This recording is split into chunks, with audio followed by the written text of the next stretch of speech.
Sa mga riders na napupunta ng Tagaytay. So kung aakyat kayo ng Sungay, Talisay, medyo zigzag, kembutan na doon. Eto, try nyo tong isang daan na to, isang Talisay Road. try nyo itong parsada na to, malapit lang to. Pababa rin to na Santo Tomas, Batangas. Ito yung area na to. Pababa rin to na Santo Tomas, Batangas, Tanawan. So malapit lang siya sa circle. So taran, yun o. Woohoo! Magkakaroon din tayo niyan. Problema, magkakaroon din tayo ng big bike. Ang problema, hindi ako marunong mag-shift ng gear. Pero marunong naman ako mag-drive ng marunong naman ako mag-drive ng 4-wheel na manual and then automatic, 'di ba? Sabi daw nila pagka marunong ka na rin hindi cambio, mukhang hindi naman. Kasi tinry ko hindi ko kaya O siguro dahil wala lang talaga akong motor na di cambio, di ba? You know? Ingat. Eto guys, ingat lang dito. Medyo madulas. Kasi medyo maraming hindi pa ganun kalinis yung karsada. Pero pag binabahan nyo to, siguraduhin nyo lang naiingatan nyo yung mga yan. Dahil sigurado doon kayo pupulutin dyan sa baba. Tingin ko mas delikado tong babaen kaysa doon sa Sungay Road. Sa Ligaya Drive, medyo mas delikado to. Pero mas ano pa ba mga gusto ng mga rider, yung mga intense, di ba? So, ingat lang din. Pero kung medyo malinis yung karsada na ito, hindi pa rin tayo babakbak. Yan o. Ilang beses ko na rin nababa to, pero okay to. Medyo madumi nga lang ang karsada dahil sa landslide. Woohoo! Shoutout doon, no? Chill lang. Tambay. Ayan. Hindi mo na kailangan kumembot dito, diba? So chill ride lang pagka dito. Doon sana makakahataw ka talaga. At least syempre motorsiklo ang ating buhay. Kumbaga ito nga sabi ko, ito yung nagre-refresh sa akin every time na masyado na tayong stress sa buhay. Yan, ito yung nagtatanggal ng stress sa atin. Ang hawakan ng throttle ng motorsiklo and then rip it, ibaba, di ba? Bombahin at kung saan makarating, di ba? Sama lang pagka dito ka naplatan.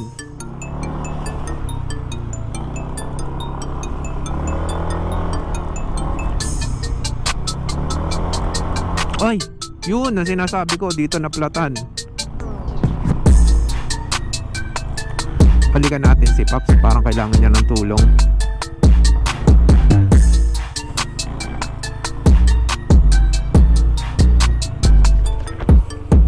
Nakapagpabomba ka na, Pops?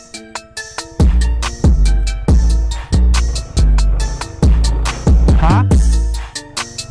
Nakapagpabomba ka na? May tumawag ka na? Very good. Nadali ka? Dito lang. Nadali ka. Nakabaon. Sa baba pa naman ng doon pa sa baba. Sige, may akit na sa'yo dito. Okay, ingat ka ha. Loaded si Pops. Kaya galing yun. May rescue na daw siya. At least, di ba? Ano tayo? Ano ba tawag doon? Nakalimutan ko. nag-offer tayo ng tulong kahit naman papaano. Kumbaga, kinamusta naman natin. Kasi mahirap talaga dito. Napakahirap pagka dito ka sa mga ganitong lugar sa mga ganitong lugar, pagka dito ka naplatan, nasiraan, ako napakahirap. Kadalasan pagka may nagtutulak na motorsiklo ako nakikita, kadalasan, although minsan kasi chinecheck ko kung kaya ba itulak na lang natin, kumbaga sirain na lang yung interior, sakyan mo na siya, itutulak kita hanggang sa vulcanizing. Pero kasi minsan kasi hindi na pinapansin ng ibang rider kasi yun nga, sabi ko nga, flat, okay lang sana kung engine itutulak yung na ako nga pala guys may kapag ako ang nagtulak sa inyo, maputik ko, may bayad ako, naniningil ako. Tandaan nyo yan, tandaan nyo si Ojen Motovlog, naniningil ako mga idol, naniningil ako pag ako yung tumulak sa inyo. Well, pag ako naman naningil sa inyo, hindi naman literal na pera, no? Hindi naman literal na balik tulong sa akin or ano pa man.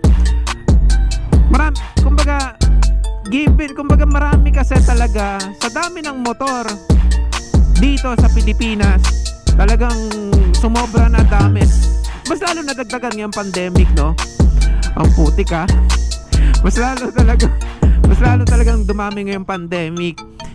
So every time na nakakita ako ng medyo ganyan stall na motorcycle, nasira, pag ako yung tumulong sa inyo, ang bayad sa tulong ko, kayo rin mismo ang babawi sa mga tao o sa mga rider na makikita nyo nasira. Kayo rin mismo na tumulong sa kanila. Wag nyo nang antayin na kumbaga kayo na yung mag-initiate agad. Kumbaga minsan kasi talaga may nag-o-offer sa akin, Paps, ito panggas. No, hindi ko tinatanggap yon.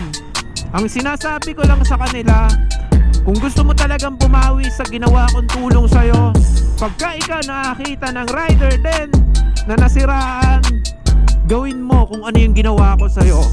Bayad ka na sa akin. Okay? Siyempre, ibulong mo rin sa kanya kung ano yung dapat niyang maging responsibilidad sa rider. Kumbaga, sabihin mo rin, ganun din. Kung katulad na sinabi ko na bumawi ka, kung gusto mo talaga yan na magbayad o bumawi ka sa akin, tumulong ka rin. Kasi ang totoo lang talaga, may ilan mga rider din talaga na pagka may nakita, although kahit hindi flat na pwede namang itulak, o sabihin na natin na siguro hindi sila marunong magtulak, pero may ilang mga rider na talagang almost 10 na yung lumalampas sa kanya. May mga napapanood ako sa video, mga ibang tropa natin, mga vlogger, na ilan na yung mga lumalampas sa kanila, talagang hindi pinapansin. Okay, so sa bagay, hindi mo naman talaga mapiplease lahat ng tao, di ba? Hindi mo naman lahat yan pare-parehas na may ganong kaisipan, di ba? So ganun lang. Nagre-reprop sila. So ganun lang din, bawi-bawi na lang. Pag ako yung tumulong sa inyo, kung gusto nyo magbayad talagang nag-o-offer kayo, ganun lang ang gagawin nyo. Pagka may nakakita kayo, tulungan nyo rin sila, mag-offer kayo ng tulong, bayad na kayo sa akin. Okay, balik rides ulit. Hindi ko pa naranasang dumaan ng gabi dito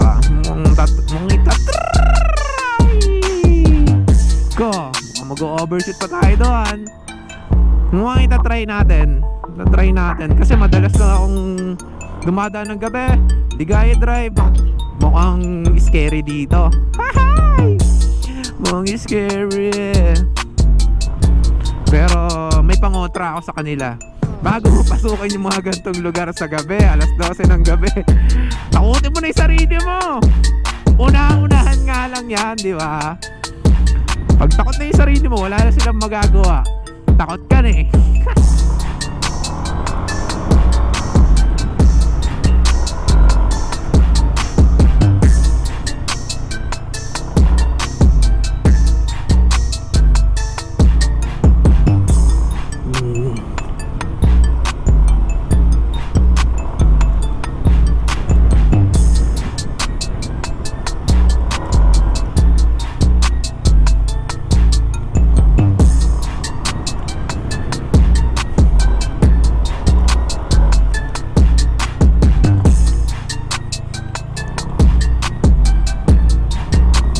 Yun oh, nice view.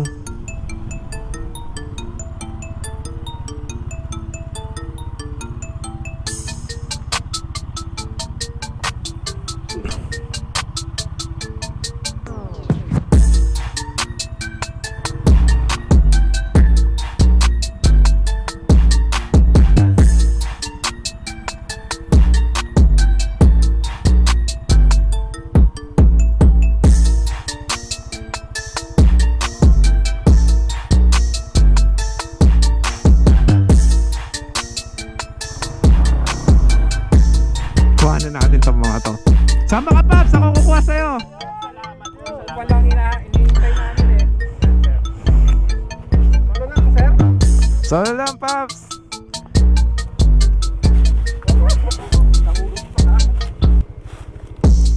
And 3 1, 2, 3 Isa pa, Paps.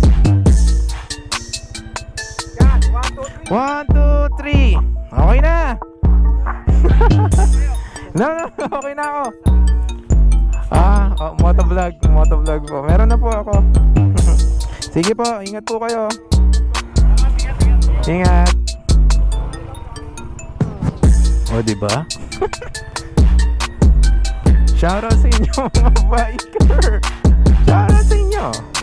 Siyempre, hindi lang naman mga motorsiklo dapat nating pakisamahan, diba? Lahat. Pagka ikaw ay nasa arsada, lahat siyempre, kumbaga, share the road. Ba, lumalim yung tubig dito ah.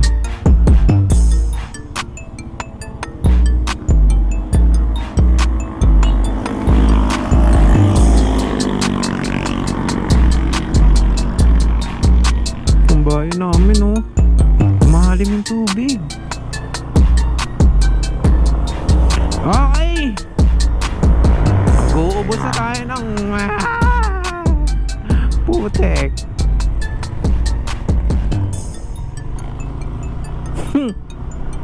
Sa mga arting rider, yan lang yung magpapabagal sa kanila na nagtutulin putek. Tulad ko.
dive here in Taal Lake.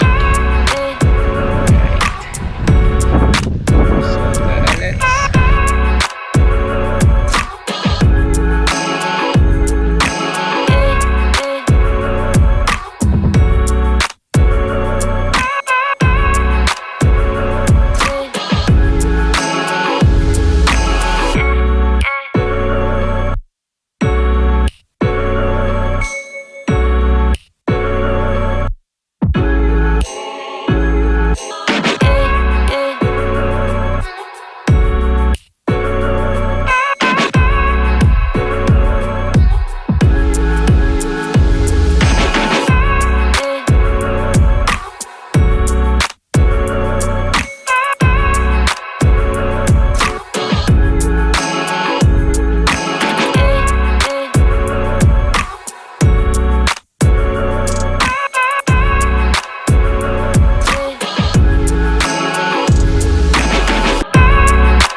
So dito ko na natapusin yung aking vlog for today. So let's go na. At tumitindi na ang init. Dito ko na natapusin. Adios!